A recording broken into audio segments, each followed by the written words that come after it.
right, guys. Today we welcome to the podcast super fan thriller reader Ben, who is the self-proclaimed Redneck of Reason. You can find him on Twitter at Redneck of Reason 1776. Thanks for joining us, and I'd love to know what makes you the Redneck of Reason. So when I moved back down to Tennessee, I'm from Alabama. I've grown up. Everybody's like, "Oh, rednecks from the South," and I was just like, I'm a blue collar worker from Tennessee and up here in the mountains, and I was like, a lot of people don't really have conversations anymore, and they just kind of go at each other and just attack, attack, attack. I feel like there's an area where people can actually have dialogue, and I try to bring that to some situations. Wow, this is a novel thing, Ben. Like I hang out more. Like I try to argue the same thing, but that's a different podcast we can have. But that's great. Yeah, so I guess that makes me the Anthony Cook of the situation then, because I'm not reasonable. Oh, Anthony Cook.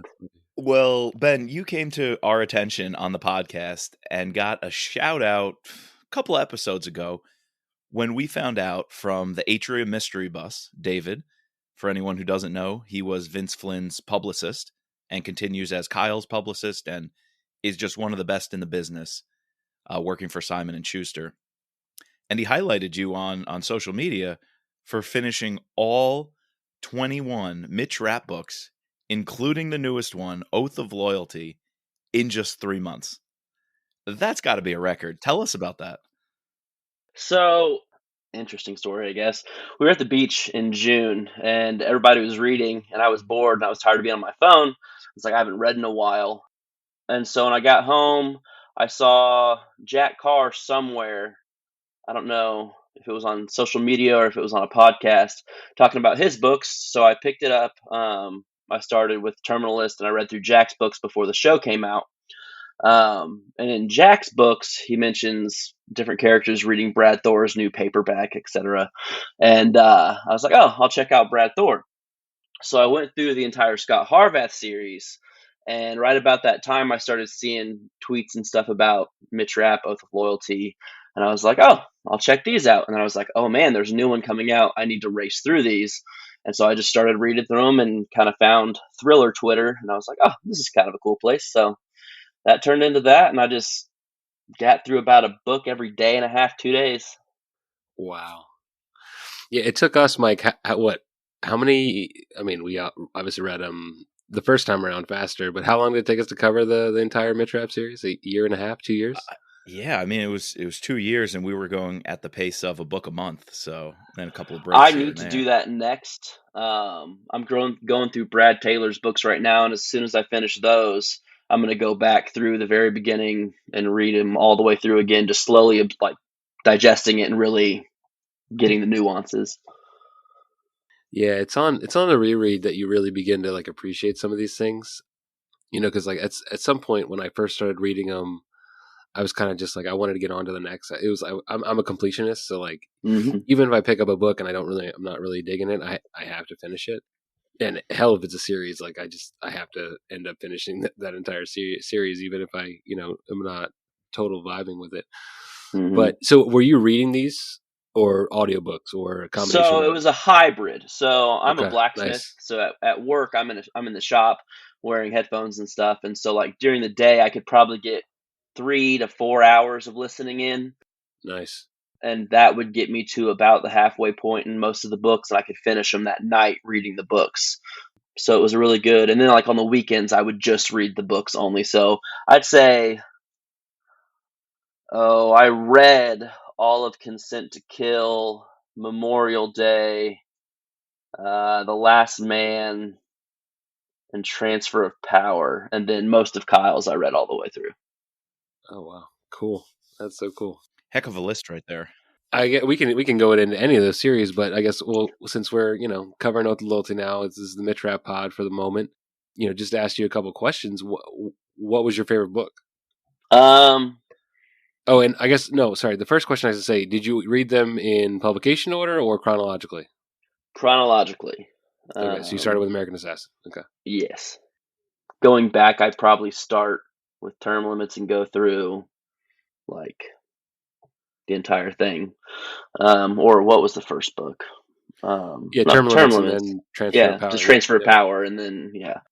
But I guess favorite book. I really really loved Oath. I loved it. It was incredible. Um, but I'd say I really enjoyed Memorial Day and Consent to Kill, but probably The Last Man, I would have to say, just Vince's last book. But going into Survivor, just those two books back to back, I really enjoyed the arc. And it just The Last Man was just a really really well written book. Yeah. No, you touched on our three of our top favorites. So Yeah, I can't disagree with any of those ones you brought up. And most fans, I don't know about you, Chris, but I haven't really spoken to any fans who started reading the series that recently. And so for you, I'd imagine you had a much more immediate way of feeling which were Kyle books, which were Vince books, where for most of us, Hmm. that was a years long process, even a Hmm. decades long process. You know, how long Kyle's been at it now almost. Absolutely. So what was it like when you got to that point?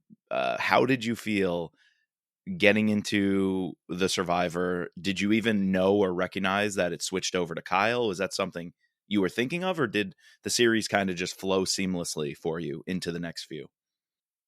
I mean, it flowed seamlessly, yes, but I also was aware of the switch because I had interacted some with Kyle because I got named an ambassador when I was probably in Extreme Measures. So I started interacting with Kyle in the community on Twitter. I was like, "Oh, where's the switch? I want to see kind of where Kyle goes." But yeah, it was really weird reading Vince's last book because it was my Twitter reactions and stuff were all instantaneous. As soon as I finished the last page, I just typed something. Yeah. Um, but man, when Vince at the end of Last Man, that book was awesome. But going into Kyle's, I think it made it.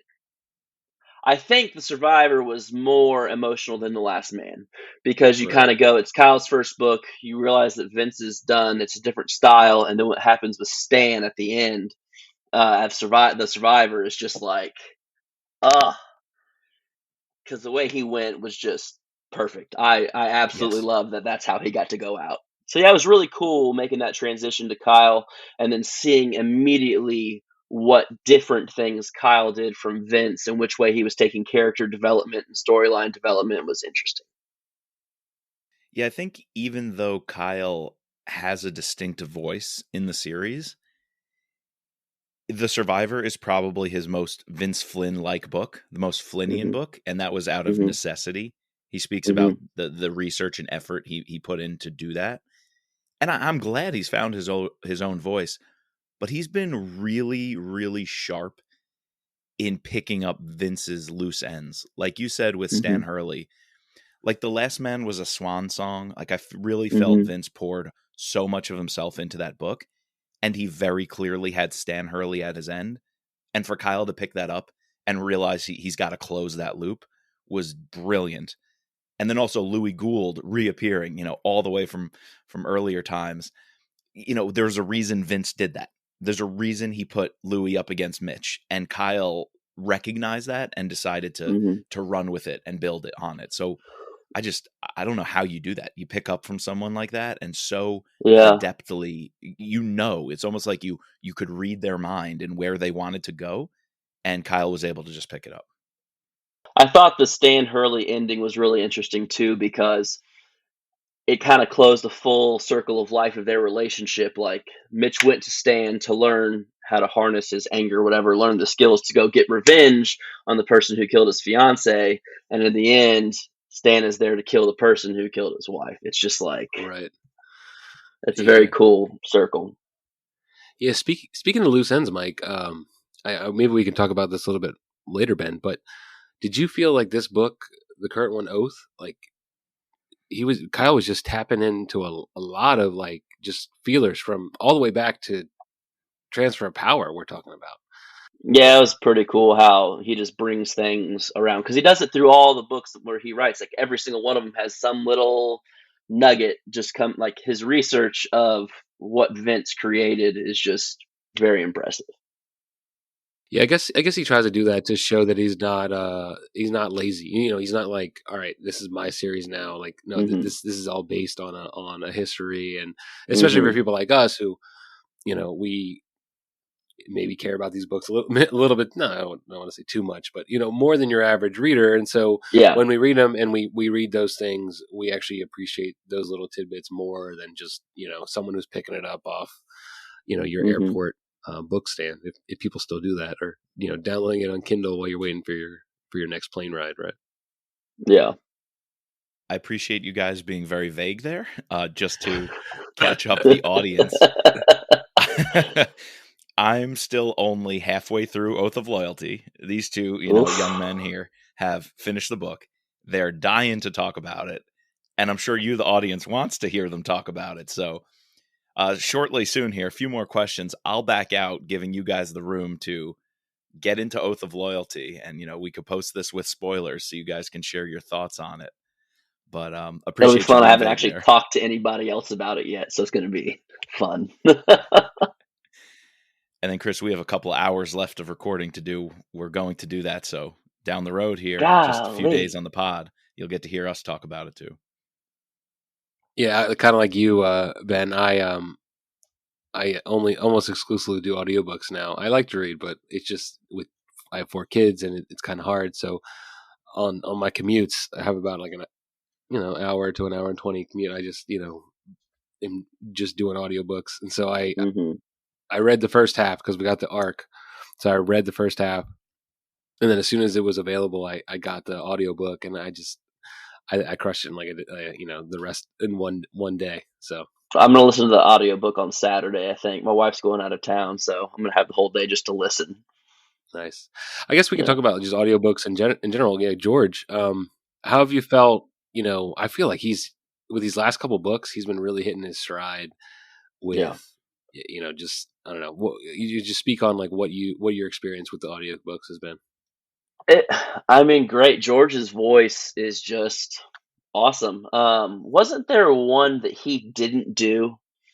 Um, Yeah, what was that? Enemy of the State it was I Scott think Brick, so. right? Yeah, and it was just weird because Mitch's voice in my head was just so ingrained with George's voice. And it's been really cool. And that's something I hadn't even actually thought about, was like his development as the person who's bringing this to life, just the way he puts more and more into the characters. Um, and it feels authentic, even though he's voicing other characters and everything. Like his voice is Mitch's voice, and the way just the way he reads and the way he performs the book, I guess, um, is just awesome. I was just gonna say you came off the Jack Carr books as well. If you did those in Mhm. audiobook, I feel like Ray Mhm. Porter, what an amazing actor, and really Oh, killed that series, or as Jack would say, he crushed it. But yeah. it's just like such different universes that I'm Mhm. glad the narrators, their voice and skill set also goes with their particular universe. I'm pretty Mhm. sure Jack Carr was offered George Goodell as one of the options, and he immediately said, "It sounds too old." And that's not a criticism. That's true of the rap series. The rap series is like the grandfather for a lot of Yeah. series Right. like Jack Carr and James Reese. They're the younger generation. Yeah. That's a cool series. But yeah. Now, we recently got a chance to talk to George, and he obviously he calls it, he's not reading, he's performing. He considers himself, and he is an actor, Mhm.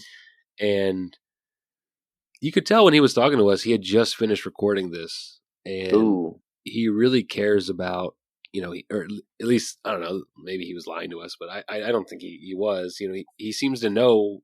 He's been with this series since almost the very beginning, Mhm. and he mentioned that how he really liked this book, and how he thought how Kaya was getting touching things right with the times, and he was enjoying seeing Mitch evolve. But you said how each narrator has their own distinct universe. We're also currently going through all the Brad Thor books, and George has done a few of the early Brad Thor books, and I Yeah. really like Armin Schultz.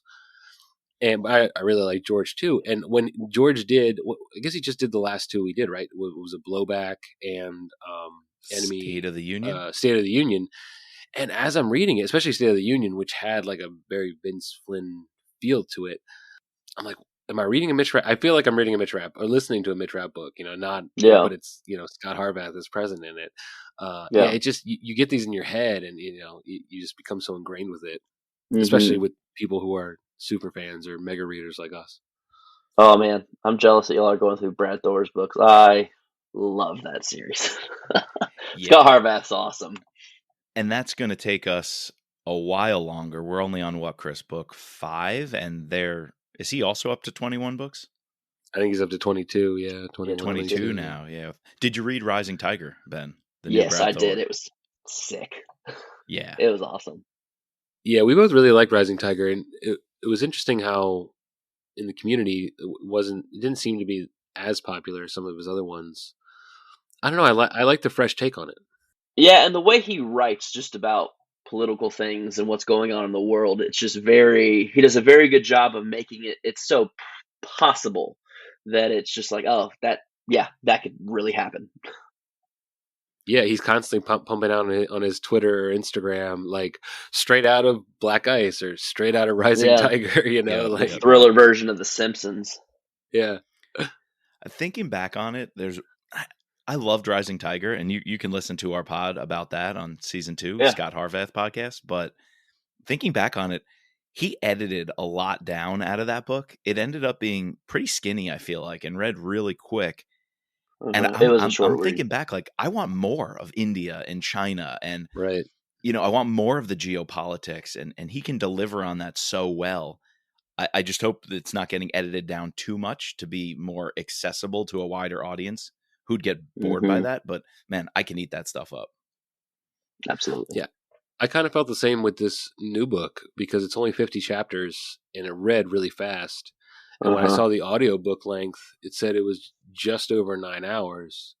And I feel like these books have been getting short, Mike. I mean, I don't know if you've noticed the same, Ben. They have. They're just, if you put out Consent to Kill now, would the kids not read it? Like, are the kids actually reading these things, or are they're trying to preempt for the future? Trying to get more kids to read it. I don't know, but I really like when they're like that 500 to 600 page range seems to be a really good length for thrillers. Just there's a lot of substance and there's a lot of things you can do with those extra 200 pages. So it's 387 pages, the Oath of Loyalty. Yeah, I wanted. The arc. I don't know what the. What the 358. Wow. So on the shorter side. Yeah. I do wonder, is that a trend that's intentional? I think it might be. Yeah, I mean, like, I just have a Brad Taylor book. This one's like Enemy of Mine's 534 pages. So it's like, yeah, I feel that's like one of his earlier books. Is more standard in the past. Yeah. Yeah, because that gives you that 11-ish hour, 12-ish hour audiobook. Right. So you could also, though, it could backfire. I don't want to throw shade, but of the Jack Carr, I think The Devil's Hand might have been my lowest ranked, and I believe it's the longest, if I'm not mistaken. Yeah. So it could be a double-edged sword. Jack's a different writer than Kyle. Like, I think a lot of he gets super technical in his books, and I think that can add to the feeling of length. It's interesting that he's super technical, but I think that adds some to the length. Yeah. And I just heard something this last weekend I think it's BoucherCon. You probably saw that all over social media. Yeah, up in like Minnesota or whatever. Right. Yeah. The huge conference of authors and mystery. I think it's mainly crime mystery, but lots of thrillers too. I wish I could remember who was doing the presentation. I wasn't lucky enough to be there, but one of the presenters, a well-known author, the name's not coming to me, posted his slides with a few tips. And one that I saw, I just automatically said, that's Kyle Mills. And then when I read Oath of Loyalty, it was so pertinent. Listen to this. Write your fast scenes slow and your slow scenes fast. And as I'm reading Oath of Loyalty, the dialogue scenes, which sometimes would just last so long and have so much fluff and so much like explainer, just trying to, dumb down the audience. I have to tell you everything because you don't really get it. His dialogue scenes were just like really, really tight. They were tight where every word, every interaction back and forth, and the tells of the character's body language had a purpose, had a meaning that fit their character. And then the action scenes, which go by so fast in a flash, were drawn out. Like the two attacks, I don't want to say too much, but at the houses very early in the book, they were drawn out. It was getting every last detail. I almost felt like the action slowed down and you're there operating with Mitch. Because for these guys on the ground, I'd imagine time slows down and they can read that battlefield so clearly. And by making those scenes longer, I just felt like that was so Kyle, right? Your action scenes slow and your slow scenes fast. Mm-hmm. Yeah. Just trivia here. Can you guys guess how long the audiobook was for Consent to Kill? I think I'm going over 15 hours would be my guess. I think it was like 1740 or something like that. Yeah, 17 hours, 16 minutes. Whoa. So woof. The current book was 9 hours. So that means like almost Consent to Kill was two Oath of Loyalties. That's crazy. Wow. Yeah, it's definitely a trend. It's got to be a trend that like, they're well, I mean, they're trying to pump out a book a year right now. Like, exactly. That's a lot of writing. I think they're trying to push books out. So, I mean, it takes them a little bit, I don't know, less time to write in that realm. I think a 500-page book might take closer to a year and a half if you're trying to develop a story truly. That's true. Right. I think a lot of people would take Consent to Kill as the height, the pinnacle of the Mitch Rapp series, and it's so meaningful and so important. Are there moments, Ben, where, as someone who just crunched the series, are there moments that stand out to you? Are there what would you say are like the key defining moments in Mitch's life in in your opinion that really, really stand out to you? I mean, obviously Anna. I think an act of treason and like into Protect and Defend when he's going through kind of that black hole of his life and realizing that like that's where you really start to see him. As an American Assassin, he talked about he was never going to be like Stan Hurley.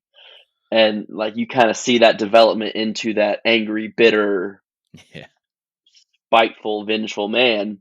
So I think that the Consent to Kill, Act of Treason, Protect and Defend, just kind of his depression.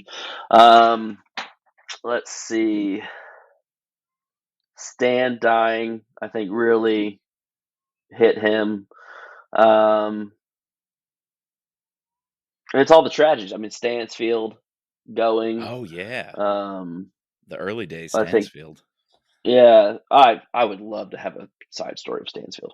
But kind of him dying in the fight to get Irene into office, into her position as director, I think that really was a time where he saw just how terrible the government was working and how it wasn't like he was starting to see a big tide turn of this is kind of the way the country's going. It's no longer going to be fighting for America, but fighting for political gain and power.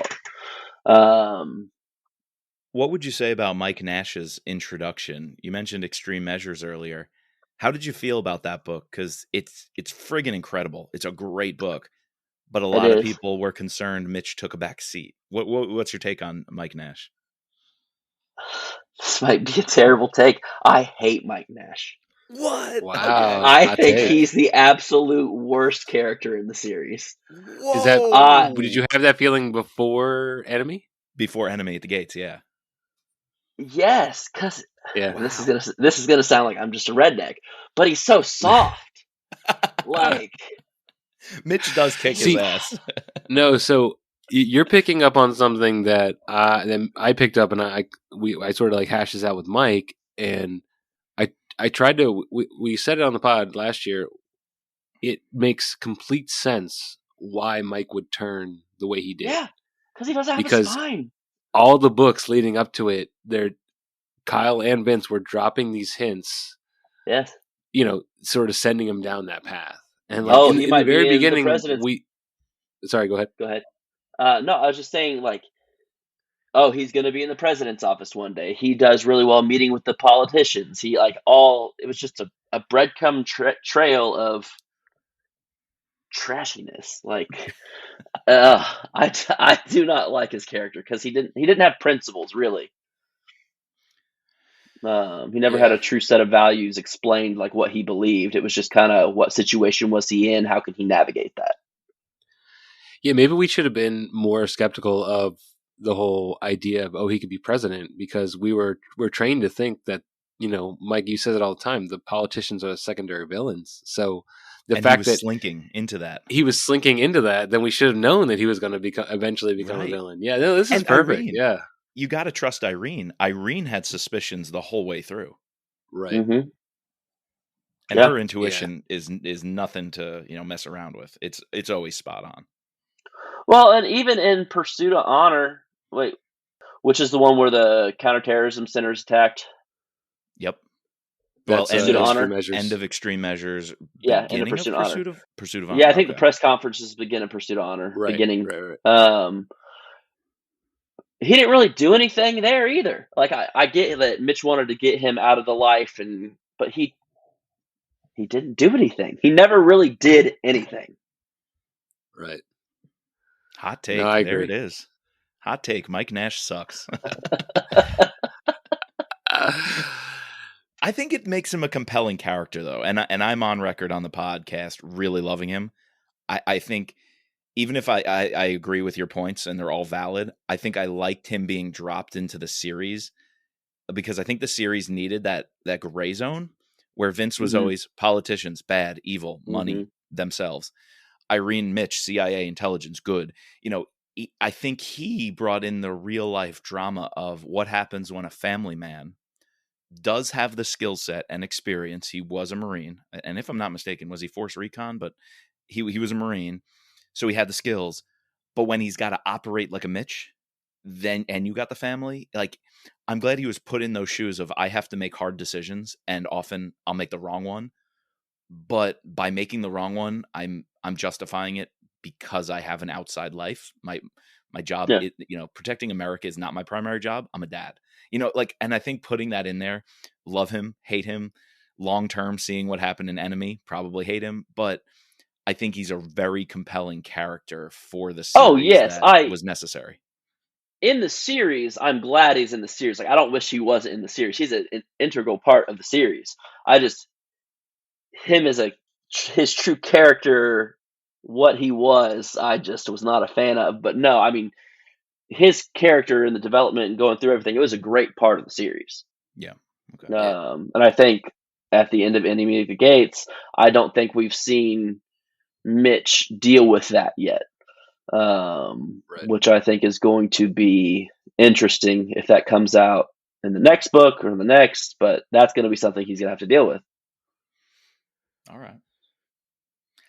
Here's another hot take. Maybe this will get the crowd going here. Or maybe Chris, I know you'll light up with this one. Is Marcus the best character in the series? I know, Chris, you love him. Awesome. He's underutilized, though. He's underutilized. Especially by Kyle.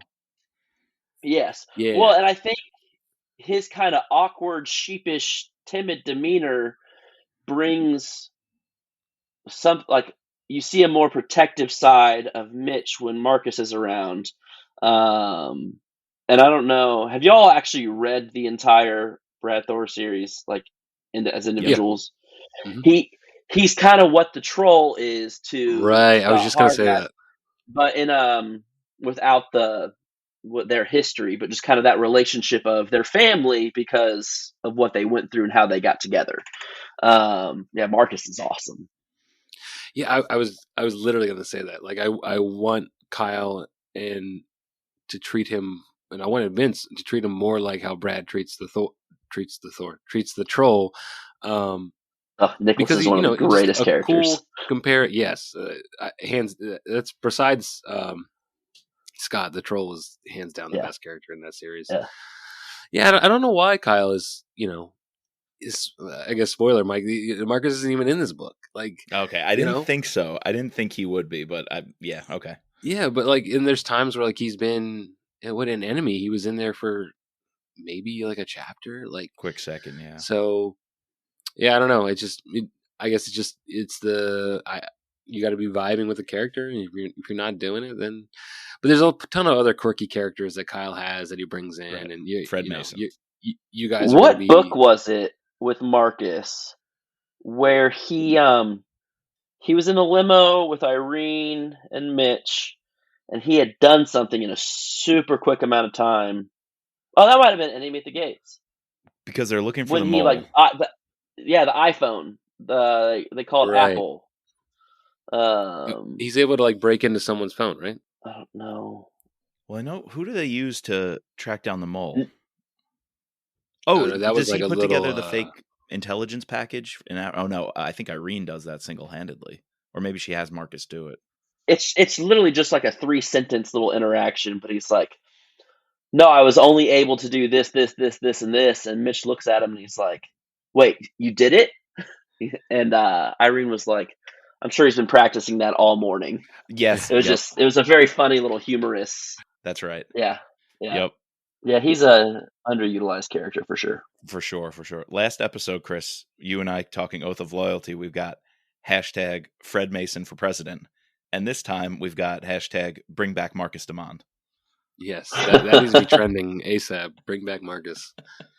We're going to have to talk to Kyle about that next week. Yeah, we got Kyle next week. We got to ask him about Marcus Demond. We have to. What's he Yeah. doing? Where's he been? What does he do on a daily basis? Deep cut. Claudia and Mitch have him secretly setting up some sort of network for them to use, knowing that they're going to be outside the American government, persona non grata. He's on a secret mission holed up somewhere where nobody will find him. And Mitch is going to be the only one who knows how to use him and contact him. And that's how Mitch is going to get shit done with no backing. Evil Carlton Group. Not evil. Yeah. Secret Expat Carlton Group.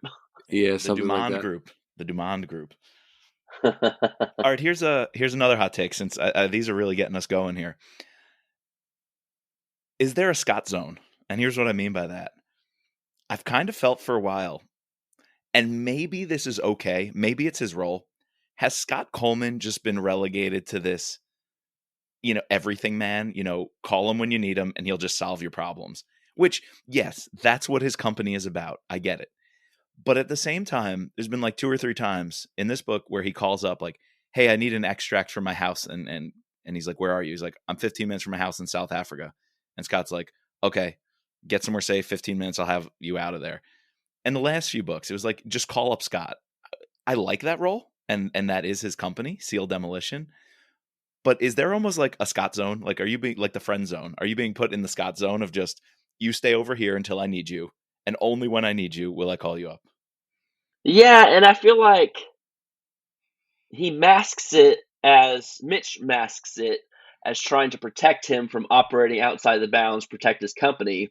And obviously it's intentional, but I don't know that if it's a matter of the circumstances, he has to be that way so he can stay above board and still work since he's earning money through his company, or if Mitch just doesn't want to put him in complete overt danger.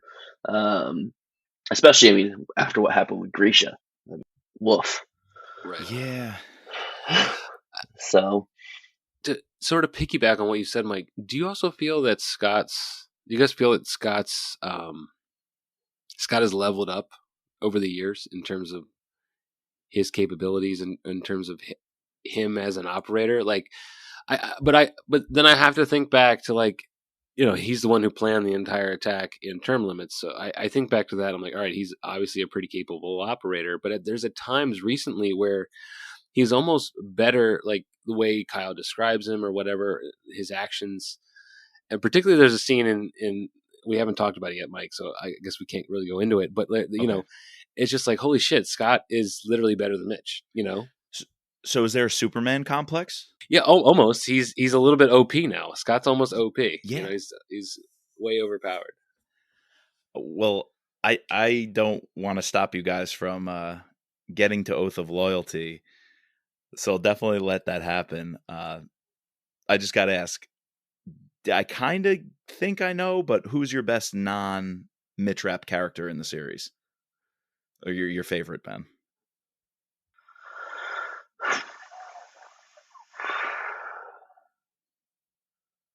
Either Stan or, oh my gosh, President Alexander.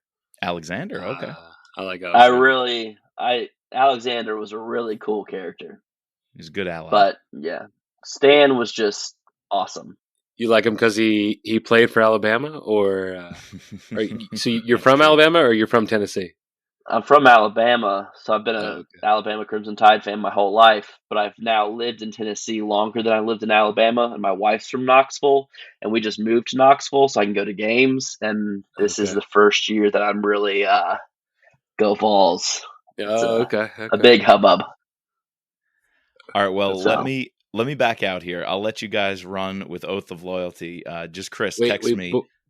Before you go, Mike, we got to know your opinion. Have you seen the American Assassin movie? Oh, yeah. It was so disappointing. I take that as a yes. Yeah. Uh-oh. It was. Uh-oh. It was disappointing. I mean, I liked the actors and stuff, but like the story was too exceptional to be something that would, like, I don't know. I'm glad they made it. I wouldn't have made it that way. You can say it's crap. Right. Like, be our It's guest. You're more than welcome to. absolute trash. It is garbage. But Taylor Kitsch was pretty cool. But other than that, Ghost. Yeah, and I like the casting of what's his name? He fits this idea of a lacrosse player, who turned into, who could eventually bulk up and pull like a Chris Pratt or Chris Hemsworth, right? yeah, especially when he was younger before he spent so much time in the Middle East. Absolutely. Right. And Michael Keaton. I mean, to me, that's Stan Hurley, honestly. Yes. I thought the story and just kind of the nuke at the end wasn't necessary. Yeah. Oh my God. Yeah. The ship. Yeah. Just going over cresting the wave. Yeah, we were harsh on that movie, weren't we, on our pod, Chris? I don't know if you listened, Ben, but we ripped it a new one. Although I heard earlier today, Kyle, while he's in Minnesota, was on a local radio station there, and I was listening in because they had it recorded on their website, one of the interviews. He was asked, what do you think about the future of, Mitch-Rapp series on film or on TV? And he said he's not privy to any plans about that or anything, but he's like, if it happens, I'd be an advocate of bringing Dylan O'Brien back and a lot of the actors. And I was like, okay. I don't know if I'd like to see that for an older Mitch. It worked for the Laxbro thing, but there's only 2 books when he's that age. And I'm like, yeah. I don't know if I'd want to see that for this stage of Mitch-Rapp. And then I really don't want to see Irene Kennedy. So that didn't work for me. Me either. Yeah. That wasn't Irene. You said you're a Jack Carr fan. What about Terminalist? Did you see that TV show? So that's how they would have to do a Mitch-Rapp book as a TV series. They could not do movies. It would have to be a series. I think they did a really good job of making it for television. I think the action scenes were great. A lot of the action scenes were pretty close to how they were described in the book, except for the beginning. That would have been sick to see on film, though. But yeah, I thought it was really, really well done. Chris Pratt might not have been who I thought James Reese would look like. Yeah, and I thought it was a well done series, but some of the casting I think is interesting, and the way they ended the movie with Taylor Kitsch, what was his character's name? Ben Edwards. Ben. Yeah. Ben. I thought that storyline throughout the series was a little not quite what I would have wanted. But I thought it was very well done. I thought it was a very good show. They respected the source material for the most part. And having Jack on set, they respected the author. And I feel like Hollywood often doesn't even get that far. So that's a good benchmark to get to. Yeah.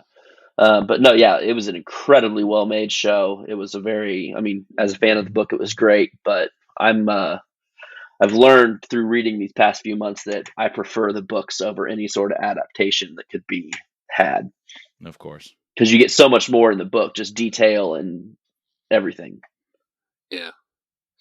It's hard to find like really good adaptations.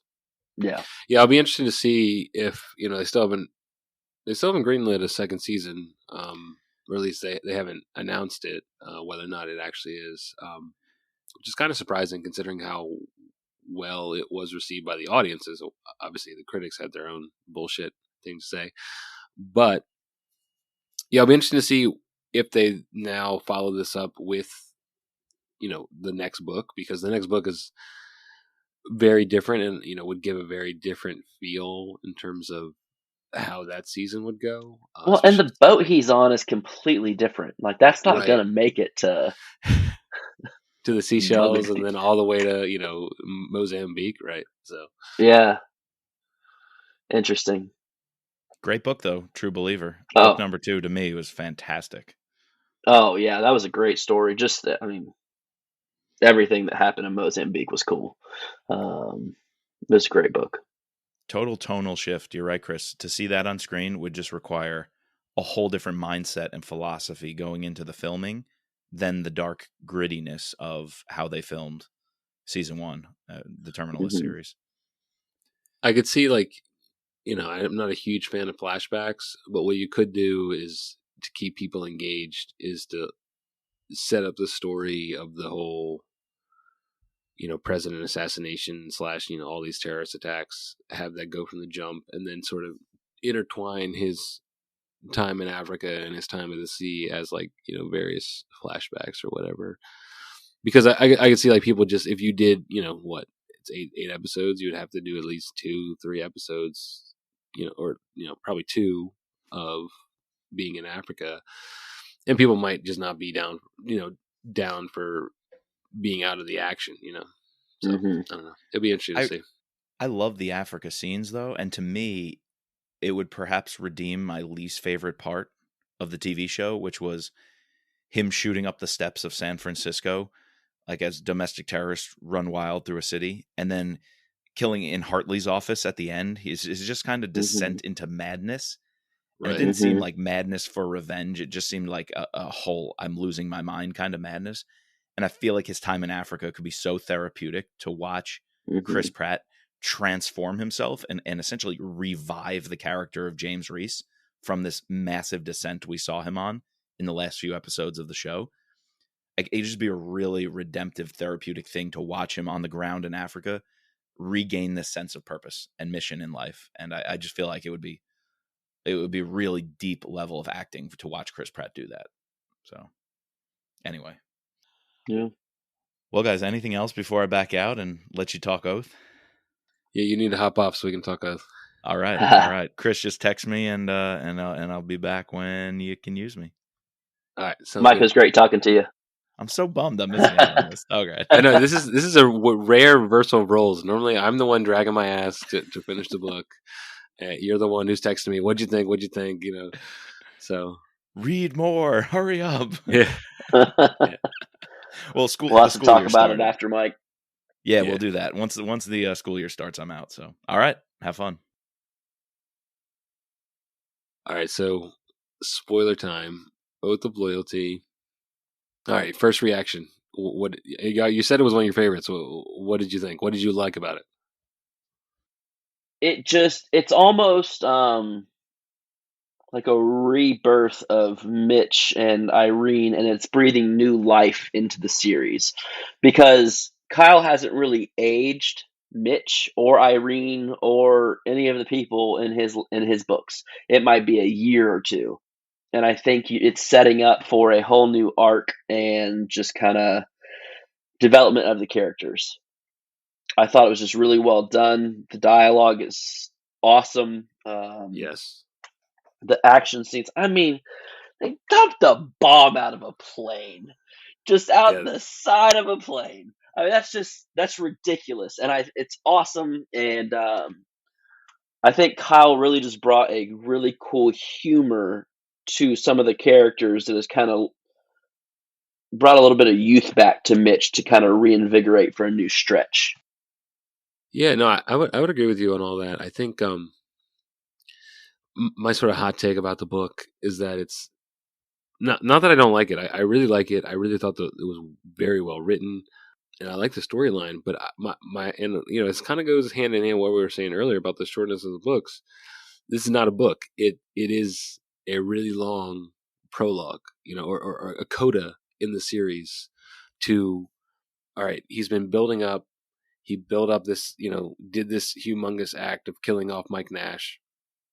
And now we need to sort of have a reset. Right? I guess sure, it's a book, and I'm being an ass, but like, it gave him a nice opportunity to do a whole reset, Yeah. and while still giving us a little bit of action, here or there.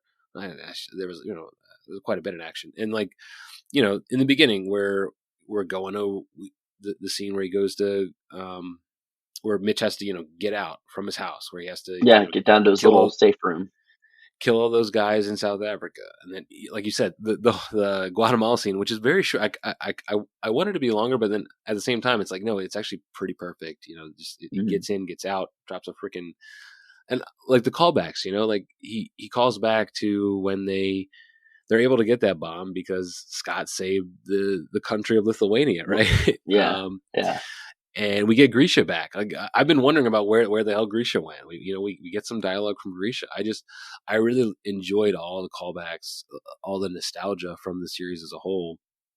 He even says when he goes to the White House, he mentions this is where it all started for him, right? And he was he was meeting the president in a bunker not too far from the previous bunker where he saved another president.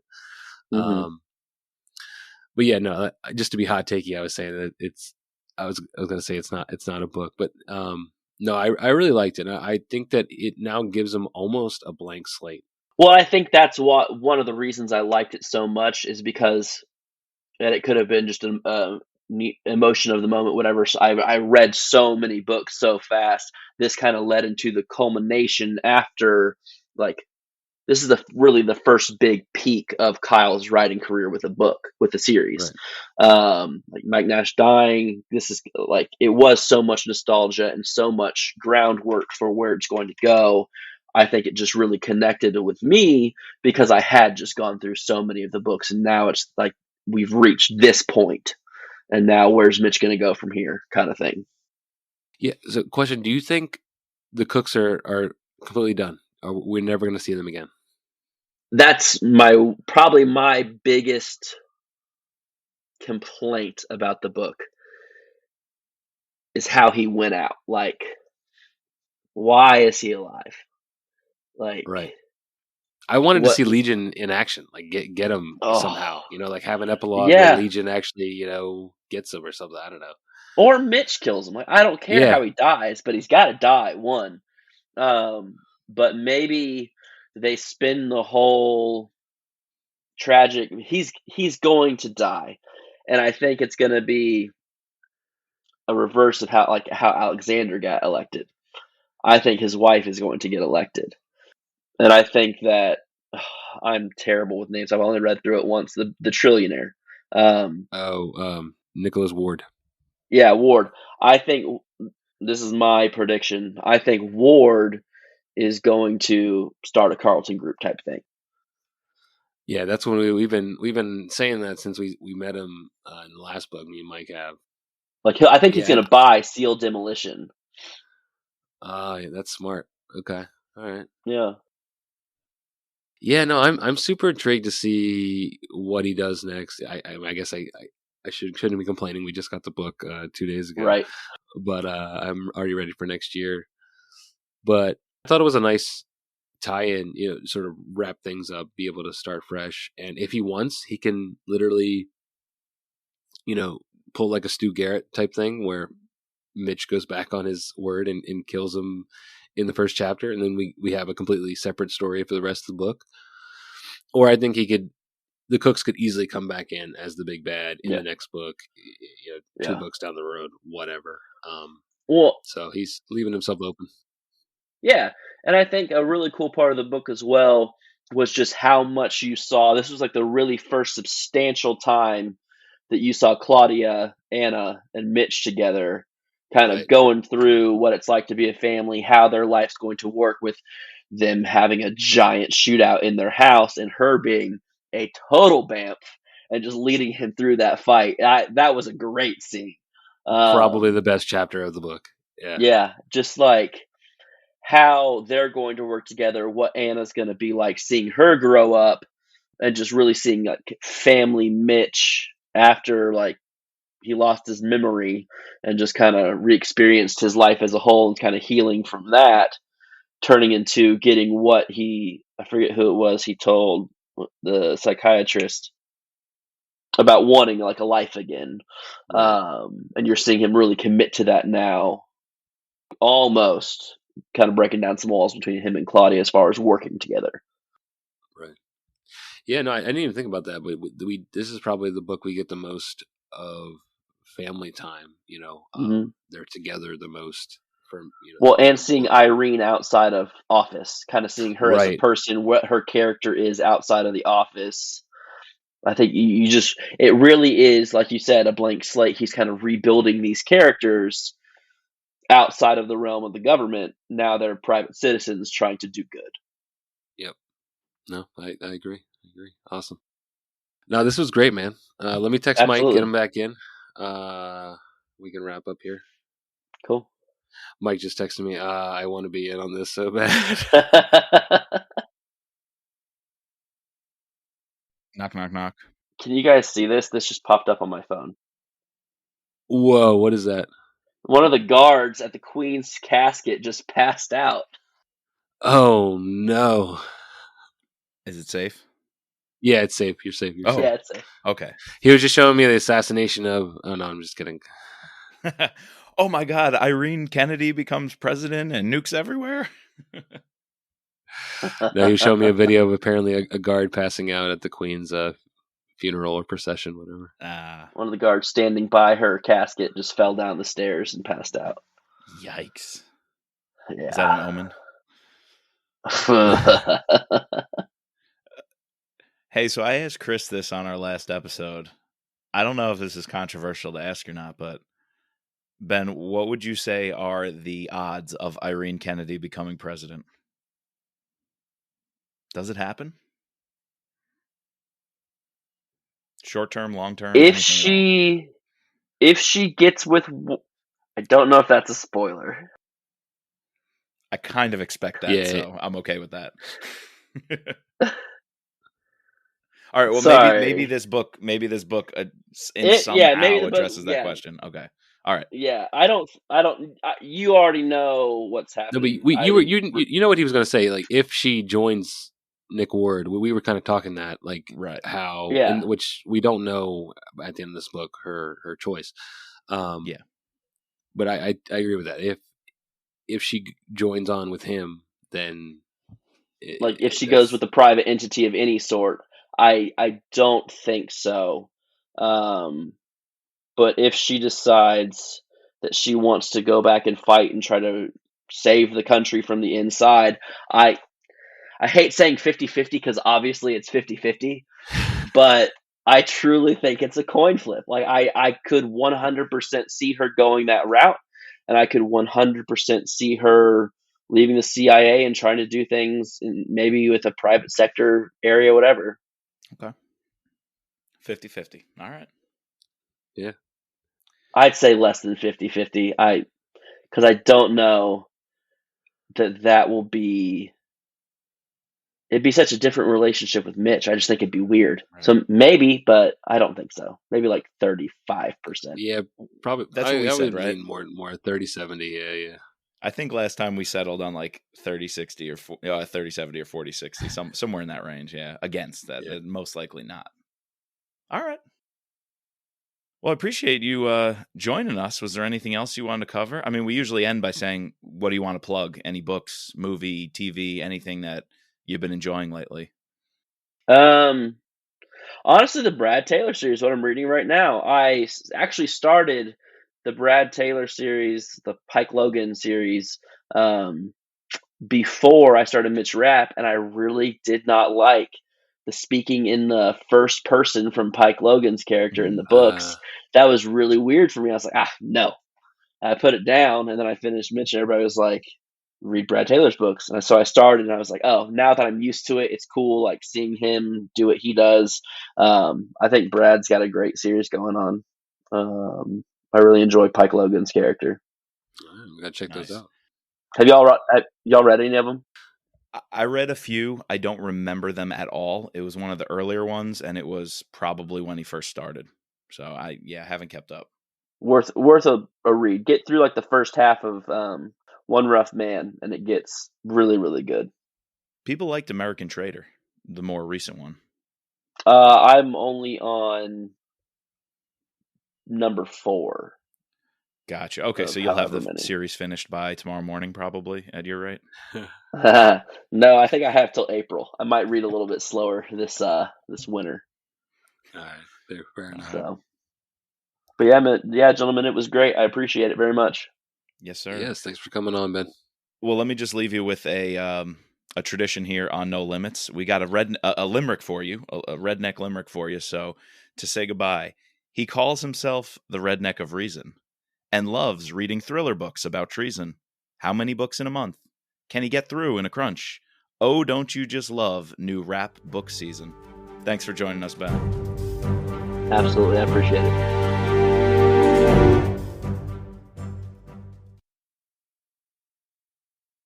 All right, guys, we got to thank our patrons, including our special operator, Sherry F., our special agents, Daryl, Kevin, George, Matt, Dawn, Dennis, Peggy, Catherine, Ray, Bridget, Jeff, and Mark.